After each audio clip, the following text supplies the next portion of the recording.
நண்பர்களுக்கு வணக்கம். இன்னைக்கு ரொம்ப முக்கியமாக அங்கே ஈரானோட கடல் பகுதியில் ஸ்ட்ரெய்ட் ஆஃப் ஹார்மோஸ் அந்த பகுதியில் அங்கே சலசலப்பு இது வந்தது என்ன அப்படின்னு சொல்லி அந்த சில டீட்டெயில் ஏற்கனவே அவங்க அமெரிக்கா ஈரானோட ஷாஹித் ட்ரோனை சுட்டு வீழ்த்தியதை பற்றி ஏற்கனவே பார்த்துருக்கோம். அடுத்து என்ன நடக்குது, ஈரான் ரொம்ப பெருசாக அலட்டிக்கலை, ஆனால் அடுத்து என்ன நடந்தது அப்படிங்கிற ஒரு முக்கியமான விஷயத்தையும் நம்ம இங்கே பார்க்க போகிறோம். அப்புறம் இஸ்ரேலில் என்ன நடந்துகிட்டு இருக்கு, இன்னைக்கு இவ்வளோ தூரம் இந்த மாதிரி வேலையில் இருக்கும்போது இஸ்ரேல் சும்மா இருக்க மாட்டாங்களே, என்ன நடந்துகிட்டு இருக்கு அப்படிங்கிற அந்த விஷயத்தையும் நம்ம பார்க்க போகிறோம். நான் கசாலி டிகோட்ஸ். இது சினிமா, உள்ளூர் அரசியல், உலக செய்திகள், சமுதாய கருத்துக்கள் அனைத்தையும் விருப்பு இல்லாமல் சார்பு இல்லாமல் தரவுகளோடு கொடுக்கக்கூடிய ஒரு சேனல். உங்களுடைய ஆதரவு, லைக் பட்டனை கிளிக் செய்து சப்ஸ்கிரைப் செய்து நண்பர்களுக்கு பகிர்ந்து ஆதரவு தாருங்கள். நன்றி. இப்போ என்ன முக்கியமான விஷயம் அது நம்ம பேசுகிறோம்னா, இந்த மாதிரி ஈரான் கடலில் ஒரு மிகப்பெரிய ஒரு குட்டி குட்டி அரக்கர்களாக வச்சுருக்காங்க அப்படின்னு சொல்லி இருக்கிற உலகத்தில் இருக்கிற அத்தனை பத்திரிகைகளும் அத்தனை மீடியாக்களும் ஒன்று விடாமல் கம்ப்ளீட்டாக எழுதியிருக்காங்க, பயங்கரமாக பேசிகிட்டு இருக்காங்க. அது என்ன அப்படின்னா ஃபாஸ்ட் போட் அப்படிங்கிறது. அந்த ஃபாஸ்ட் போட்னா டீட்டெயில் என்ன அப்படி தெரிஞ்சுட்டு நம்ம கொஞ்சம் ஈஸியாக இருக்கும் இல்லையா. அது இப்போ நேற்று முந்தானில் என்ன பண்ணாங்க, இந்த மாதிரி ஷாஹித் ட்ரோன் 139 ட்ரோன் ரொம்ப ஃபேமஸ்ஸு. அது 2 ட்ரோன் போய் சுற்றி அந்த யுஎஸ்எஸ் ஆப்ரஹாம் லிங்கன் அந்த கப்பல் ஒரு 500 கிலோமீட்டர் தாண்டி சர்வதேச எல்லைக்குள்ளே இருக்குது, கடலில் இருக்குது. ஆனாலும் இங்கே போய் சுற்றிட்டு வந்தாங்களா, அப்போது ஒன்று ரொம்ப சுற்றுறாங்களேன்னு சொல்லி ஒன்றை சுட்டுட்டாங்க. ஆனால் அதுக்கு ஈரான் இமிடியேட்டாக வேறு எந்த விதமான பயங்கரமான ரியாக்ஷன் அந்த யுஎஸ்எஸ் ஆப்ரஹாம் லிங்கன் ஒன்றுமே செய்யலை. நினச்சிருந்தா செஞ்சுருக்கலாம், ஆனால் செய்யலை. அப்போ என்ன பண்ணாங்கன்னா, இந்த ஹார்மோஸ் ஸ்ட்ரெய்ட் ஆஃப் ஹார்மோஸ்ன்ற அந்த ஜலசந்தி இருக்குல்லையா, 33 கிலோமீட்டர் விடத்தில் உள்ள அது ஈரானோட கட்டுப்பாட்டில் இருக்குது. அவங்க என்ன பண்ணாங்க, அந்த டைமில் அமெரிக்காவோட கொடியை அப்படி ஆட்டிக்கிட்டே ஒரு டேங்கர் வருது. அப்படி வரும்போது என்ன பண்ணாங்கன்னா, ஒரு 6 ஃபாஸ்ட் போட் அது வந்த வேகத்தையும் இதையும் பார்த்து உண்மையிலேயே என்ன பண்ணிட்டாங்க, ஓகே நீ இன்ஜின் ஆஃப் பண்ணு எல்லாம் க்ளோஸ் பண்ணு அப்படின்னு சொல்லி அங்கே மிரட்டி அதுக்கப்புறம் எல்லாம் திரும்பி போயிருக்கு அப்படிங்கிற ஒரு மிகப்பெரிய ஒரு நிகழ்ச்சி நடந்திருக்கு. ஆனால் என்னென்னா, பெரிய அளவுக்கு சண்டை, ஒரு துப்பாக்கி சூடு, அது இல்லை ராக்கெட்டை ஏவுறது, ஃபைட்டர் ஜெட்டை அனுப்பிச்சி விட்றது இப்பெல்லாம் ஒன்றும் இல்லை. இந்த ஃபாஸ்ட் போட் 6 போட்டு சுற்றி இப்படி அடிச்சு அதோட வீடியோ ஃபோட்டோலாம் பார்த்தோம்னா பயங்கரமாக இருக்குது. ஸோ அப்படி அடித்த உடனே அந்த டேங்கர் திரும்பி போயிடுச்சு. ஓகே, இப்போது இந்த ஃபாஸ்ட் போட் அப்படிங்கிறது இருக்கு இல்லையா, அதை பற்றின கொஞ்சம் டீட்டெயில் பார்க்கும்போது என்னென்ன வகை இருக்குது, அது என்ன மாதிரி அப்படின்னா, இப்போது ஃபாஸ்ட் போட் சொல்லும்போது இது ஒரு 2-3 ஐட்டங்கள் முக்கியமான ஐட்டங்கள் பேசிடலாம். இது நம்பர் 1 மேஜராக ஆள் இல்லாத போட். நமக்கு வீடியோ கேம் விளையாடுற மாதிரி தான். நேராக அந்த போட்டு அப்படி கிளம்பி வச்சு அப்படின்னா போகிற வேகம் சில இது ஒரு 70 to 80 knots ஸ்பீடு. நாட்ஸுங்கிற போது நமக்கு கிலோமீட்டர் பர் ஹவர் இல்லை மைல்ஸ் பர் ஹவர் அப்படின்னு பேசுவோம் இல்லையா. இது ஒரு 70 to 80 knots. ஒரு நாட் அப்படிங்கிறது 1.8 to something kilometre per hour. அப்போது 70 கிலோமீட்டர் பர் ஹவர் அப்படின்னு சொல்லியாச்சுன்னா அது அப்படியே கிட்டத்தட்ட 2 ஆகிக்கலாம், ஒரு 150 கிலோமீட்டர் பர் ஹவர் அப்படின்னு ஒரு போட்டு அந்த வேகத்தில் கடலில் போகணும். அப்படி போச்சு அப்படின்னா என்ன ஆகும், அந்த இது அப்படி போகும்போது ஆட்டோமேட்டிக்காக என்ன ஆகும்னா அங்கே ஸ்டெல்த் ஆகிடும். எப்படி இந்த மாதிரி அவனோட ரேடாரில் சிக்காமல் போகும்போது சல்லுன்னு போகிறது. அதுக்கப்புறம் மெனுவரபுள்னும் இது ஏன்னா திடீர்னு ரூட்டை மாற்றி வேகத்தை குறைச்சி சல்லுன்னு போய் இது எப்படின்னா ஆட்டம் காமிக்கக்கூடிய இது போட்டு. இது என்ன செய்யணும்னா ஸ்வாம் டாக்டிக்ஸும்பாங்க. எப்படின்னா நமக்கு சில வீடியோக்கள்லாம் பார்த்துருப்போம். எப்படின்னா அந்த மாதிரி வைல்டு லைஃப் வீடியோக்கள்லாம் பார்த்துருப்போம். அதில் என்ன நடக்கும் அப்படின்னா, ஒரு தண்ணி பரப்பில் ஒரு புலியோ இல்லை நரியோ சம்திங் ஏதாவது ஒரு அனிமல், வைல்டு அனிமல் என்ன பண்ணும், அங்கே இது வாத்து அப்படி போயிட்டு இருக்கும். வாத்தை பிடிக்கிறதுக்கு நேராக போனோம்னா டப்புன்னு வாத்து உள்ள போயிடும், அப்படியே தடுமாறும். திரும்ப கொஞ்சம் தூரத்தில் வாத்து மேலே எந்திரிச்சு வரும். அப்போ இது மாதிரி இது ஒரு செமி சப்மர்சிபிள் போனாலும் ஒன்றும் பிரச்சனை இல்லை, போகும் வெளியே வரும். அந்த வேகத்தில் தண்ணி உள்ளுக்குள்ளே எண்ணத்தை பட்டு எப்படி வந்தாலும் ஒரு பிரச்சனையும் இல்லை அப்படின்னா கிட்டத்தட்ட அது இவ அடிக்க வராங்க, இந்த மாதிரி வேகமாக வருது அடிக்க வராங்கன்னு டக்குன்னு வந்து ரூட்டை மாற்றும், தண்ணிக்குள்ளே போகும், திரும்பி வரும். அதுக்கப்புறம் இது கையில் வந்து எப்படின்னா ஒரு 107 mm ராக்கெட்டு, அதுக்கப்புறம் 106 ரைஃபிள், இது எல்லாமே இவங்க கையில் வந்து லோடட். அப்படி போச்சு அப்படின்னா ஆள் கிடையாது, அந்த இலக்கு அப்படின்னு சொல்லி இங்கேருந்து ஆப்ரேட் பண்ணி எல்லாம் இது பண்ணி விட்டாங்கன்னா அடிக்கும் பாருங்கள், அடிக்கிற அடியில் வேகமாக போய் அதை விட வேகமாக வந்து ராக்கெட் இதெல்லாம் அடிக்கும்போது அங்கே எவ்வளோ பெரிய கப்பலாக இருந்தாலும் அந்த கப்பல் அது ஓட்ட விழுந்துடும், நில குடைஞ்சிரும், அதை வந்து திரும்ப ரிப்பேர் பண்ண முடியாது அவ்வளோ ஈஸியாக. அப்படின்ற அளவுக்கு இது வந்து குட்டி குட்டியாக சொன்னால் கூட இது ஈரானோட கடல் அரக்கர்கள் அப்படின்னு இந்த இந்த போட்டை சொல்லுவாங்க. ஸோ இந்த technology swim technology, swim tactics அப்படின்னு சொல்கிறது. ஸோ இதில் என்னென்ன இருக்குது, ஒரு 5-6 வகை இருக்குது. அதை மட்டும் சும்மா சிம்பிளாக பார்த்துட்டோம்னா நம்ம புரிதலுக்காக.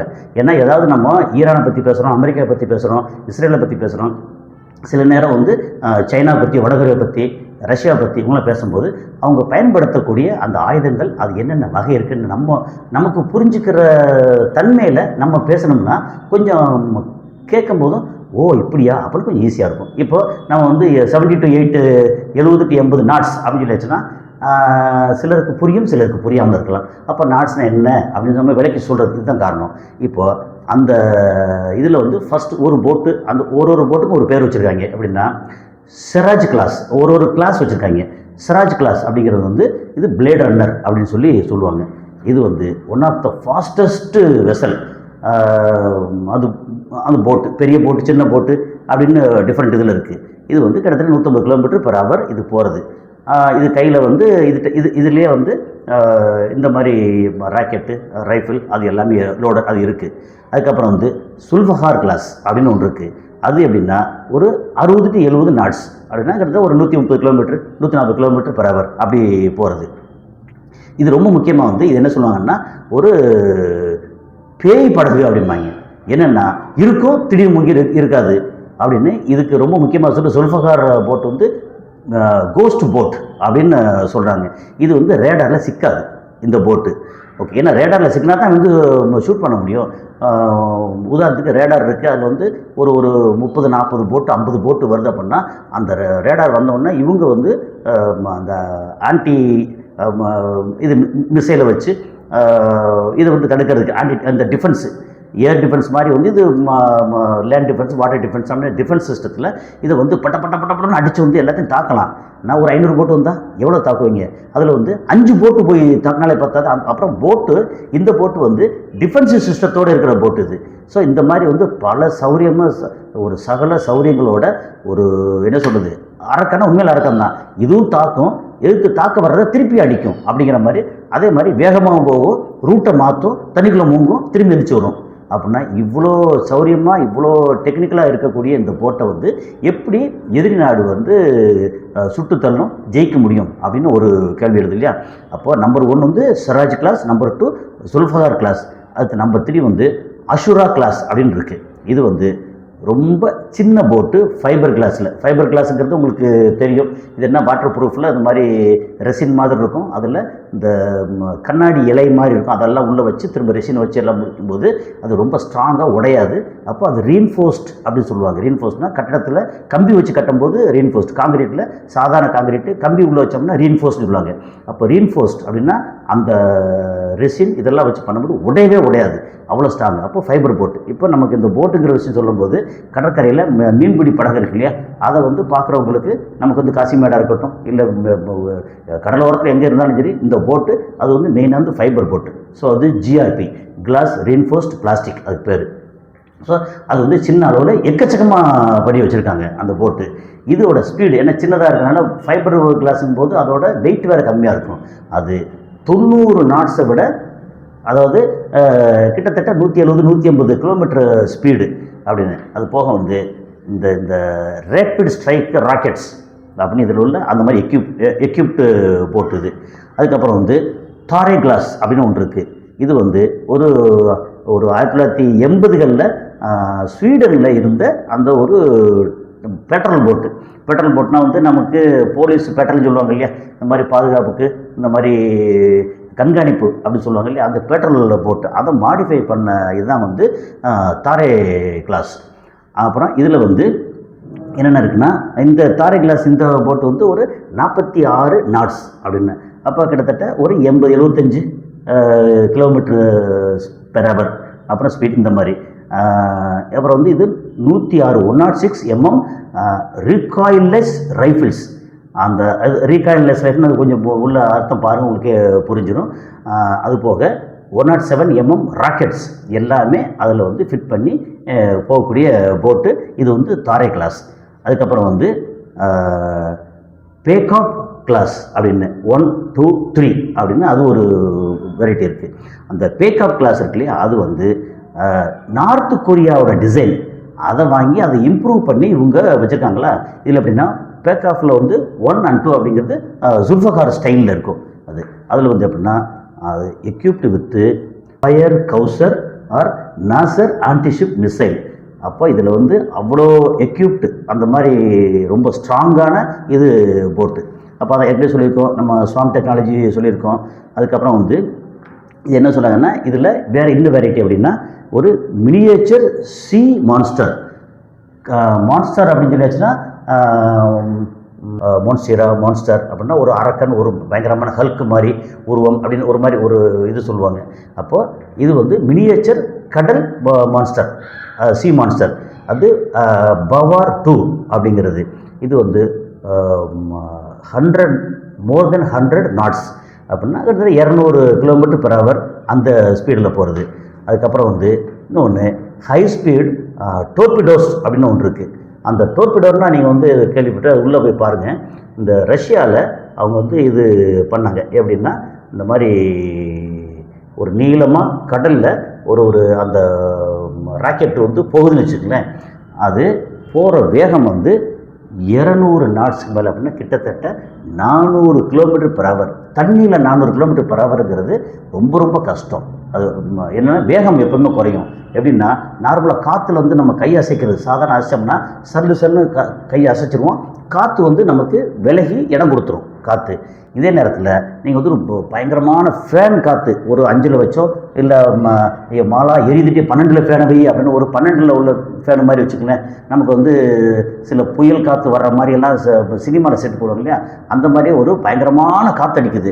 அதில் கையை அசைச்சு பாருங்கள், நம்ம வந்து அசைக்க முடியாது, ஏன்னா அது எதிர்ப்பு ஜாஸ்தியாக இருக்கும். அதே மாதிரி இந்த தண்ணிக்குள்ளே கையை அசைச்சு பாருங்கள், அவ்வளோ ஈஸி இல்லை. இப்போது நார்மலாக இங்கே சாதாரண காற்றுல இப்படி கையை அசைச்சிடலாம், தண்ணிக்குள்ளே ரொம்ப சுலபமாக அசைக்க முடியும், ஏன்னா அதோட எதிர்ப்பு ஜாஸ்தியாக இருக்கும். அதில் நீங்கள் 480 கிலோமீட்டர் பெர் ஹவர் ஸ்பீடில் அது வந்து போகணும் அப்படின்னா என்ன செய்யும்னா, அந்த ராக்கெட் நுனியில் வந்து ஒரு கேஸை ஃபார்ம் பண்ணும். நமக்கு வந்து இது ராக்கெட்டு போகும்போது பின்னாடி வந்து கேஸ் வரும் பார்த்தீங்கன்னா, அது மாதிரி முன்னாடி ஒரு கேஸை ஃபார்ம் பண்ணும். அது ஃபார்ம் பண்ணி அந்த தண்ணியில் வந்து வேக்கமை கிரியேட் பண்ணும். அந்த ஸ்பீடில் அந்த வேக்கமை கிரியேட் பண்ண அப்போ தண்ணி இல்லையா, வெறுமனே அங்கே வந்து வெறும் வேக்கம் அல்லது காற்று மாதிரி இருக்கா, அதனால் இதோட ஸ்பீடு வந்து பயங்கரமாக போகும். ஸோ இது ரஷ்யன் டெக்னாலஜி. இது ஆக்சுவலாக அங்கே வந்து ரொம்ப ஃபேமஸ். இது வந்து டோர்பிடோஸ் அப்படிங்கிறது. ஓகே, இப்போ வந்து இந்த ஒரு 6, 7, 8 டைப் வந்து நம்ம போட்டு இது சொல்லிட்டோமா. இந்த போட்டு வந்து ஆயிரக்கணக்கான போட்டு வந்து செஞ்சு வச்சுருக்காங்க இங்கே. அப்புறம் அப்பப்போ என்ன செய்வாங்க, ஏற்கனவே என்ன செய்வாங்கன்னா, இந்த ஸ்டேட் ஆஃப் ஹார்மோஸில் ஏதாவது கப்பல் டேங்கர், ஆயில் டேங்கர் இதெல்லாம் வருதுன்னு வச்சுக்கங்களேன், அப்பப்போ இது வந்து சல்லுன்னு ஓடி போய் அதை வந்து முட்டுற மாதிரி போகிறது வர்றது அவ்வளோ வேலையெல்லாம் பார்ப்பாங்க. என்னென்னா இவங்களுக்கு எதிரி நாட்டில் வேறு நாட்டில் என்ன வருது ஏது வருது இவங்களுக்கு தெரியவங்களுக்கு எல்லாம் பண்ணுவாங்க.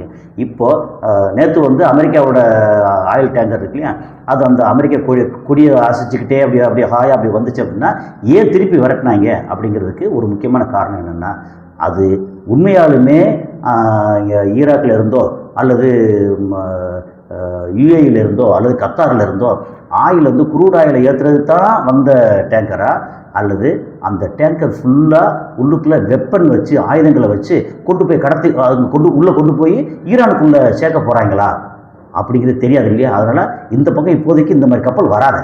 யூஎஸ் கொடி ஆட்டிக்கிட்டு ஹாயா நீ வந்து இப்படி ஆட்டிக்கிட்டே வந்தேன்னா வந்து பயந்து போய் விட்டுருவாங்களா அப்படின்னு சல்லுன்னு ஒரு ரவுண்டு அடித்து அதை வந்து விரட்டி விட்டாங்க. சரி, இப்போது ஈரானோட இந்த மிரட்டலுக்கு பயந்து அமெரிக்கா பின்வாங்கியிருக்கு.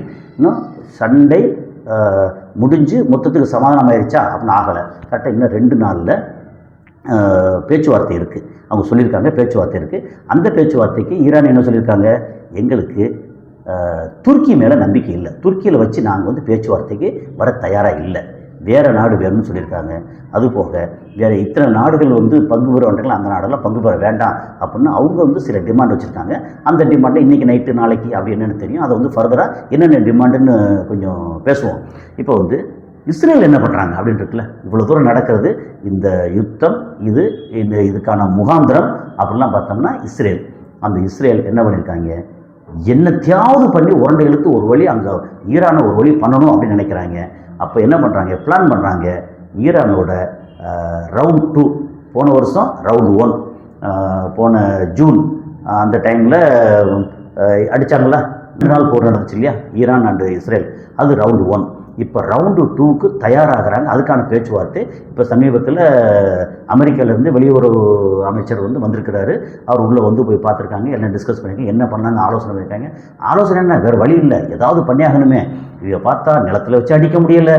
இப்போது நம்மளுடைய பெரிய ஸ்ட்ரென்த்தே என்ன, நம்மளோட மொசாட் அண்டு சிஐஏ உளவாளிகள், அந்த உளவாளிகளை பூரா பிடிச்சி விட்டாங்க. சரி, அவங்ககிட்ட உள்ளுக்குள்ளே வந்து எல்லார்ட்டையும் நம்ம என்னென்ன பிளான் பண்ணலான்னு நெட்டெல்லாம் பண்ணால் நெட்டை கட் பண்ணி விட்டாங்க. அப்புறம் ஸ்டார்லிங்க்னு ஒரு பெரிய ஆள் நினச்சிக்கிட்டு இருந்தோம், அதையும் சொல்லி முடிச்சிட்டாங்க. இப்படி எல்லா வழியிலையும் ஈரானை நம்மளால் ஒன்றுமே செய்ய முடியலை. இந்த மாதிரி சூழலில் என்ன தான் பண்ணுறது? அப்புறம் இந்த மாதிரி பெரிய கப்பல் வந்து நிற்கிது அப்படின்னா அசரலை, அதையே பின்வாங்க வச்சுட்டாங்க. அந்த மாதிரி ஒரு சூழலில் என்ன பண்ணுறது, ஈரானை தொட முடியலை. இந்த மாதிரி சொல்லி என்ன பண்ணலாம், ரவுண்ட் 2க்கும் தயாராகணும். அப்போ ரவுண்ட் 2க்கு நம்ம வந்து ஈரானை அடிக்கும்போது திடீர்னு வந்து ஹவுதிஸ் வந்து அடிப்பாங்க, ஹெஸ்புல்லா வந்து அடிப்பாங்க, இல்லை இங்கே மிச்சம் மீதி இருக்கக்கூடிய ஹமாஸ் வந்து அடிப்பாங்க. இப்படி அடித்தாங்கன்னா இந்த பக்கத்தில் நம்ம பார்த்துக்கிட்டு இருக்கும்போது ஈரான் நம்மளை அடித்தாங்கன்னா நம்ம சோழி முடிஞ்சிடுவோம். அப்போது முதல்ல வந்து அவங்களோட ப்ராக்சிஸ் இருக்காங்க இல்லையா, ஈரானோட அடிப்பொடிகள் கையாட்கள், அவங்கள முதல்ல எல்லாத்தையும் சோழி முடிப்போம் அப்படின்னு இப்போ முடிவெடுத்திருக்கதா தகவல். அந்த முடிவுனால் என்ன நடக்கும், திடீர்னு சவுத்து லெபனான், அதாவது நார்த்து இஸ்ரேல் சவுத்து லெபனான், அங்கே வந்து பெரிய அளவு இனி ஒரு ஃபைட்டர் ஜெட்டை வச்சு குண்டு போடுறதுக்கான வாய்ப்பு இருக்குது. நம்பர் 2 வந்து இன்னும் வந்து காசாவில் உள்ளே போய் அடிக்க போகிறாங்க. நம்பர் 3 ஒரு ரவுண்டு ஃபுல்லாக ஃபைட்டர் ஜெட்டை வச்சு ஏமனில் ஹவுத்திஸ் ஏரியா அப்படின்னு திரும்ப அடிக்கிறதுக்கான வாய்ப்பும் இருக்குது. என்னென்னா இதெல்லாம் அடிக்கிறாங்கன்னா எங்களுக்கு வந்து இந்த மாதிரி நாங்கள் ப்ரீஎம்டிவ் ஸ்ட்ரைக், நாங்கள் வந்து தற்காப்புக்காக முதலே வந்து எல்லாத்தையும் கிளியர் பண்ணுறோம் அப்படின்னு அடித்தாங்கன்னா ஈரான் சும்மா இருக்குமா? ஈரான் இன்னும் சும்மா இருந்தாங்க அப்படின்னா ரொம்ப சரியாக இருக்காதுன்னு தான் தோணுது. இது வரைக்கும் அமைதியாக இருந்தாச்சு. அப்புறம் திருப்பி வந்து எப்படிலாம் எங்கிட்ட பலம் இருக்குன்னு காமிச்சாச்சு.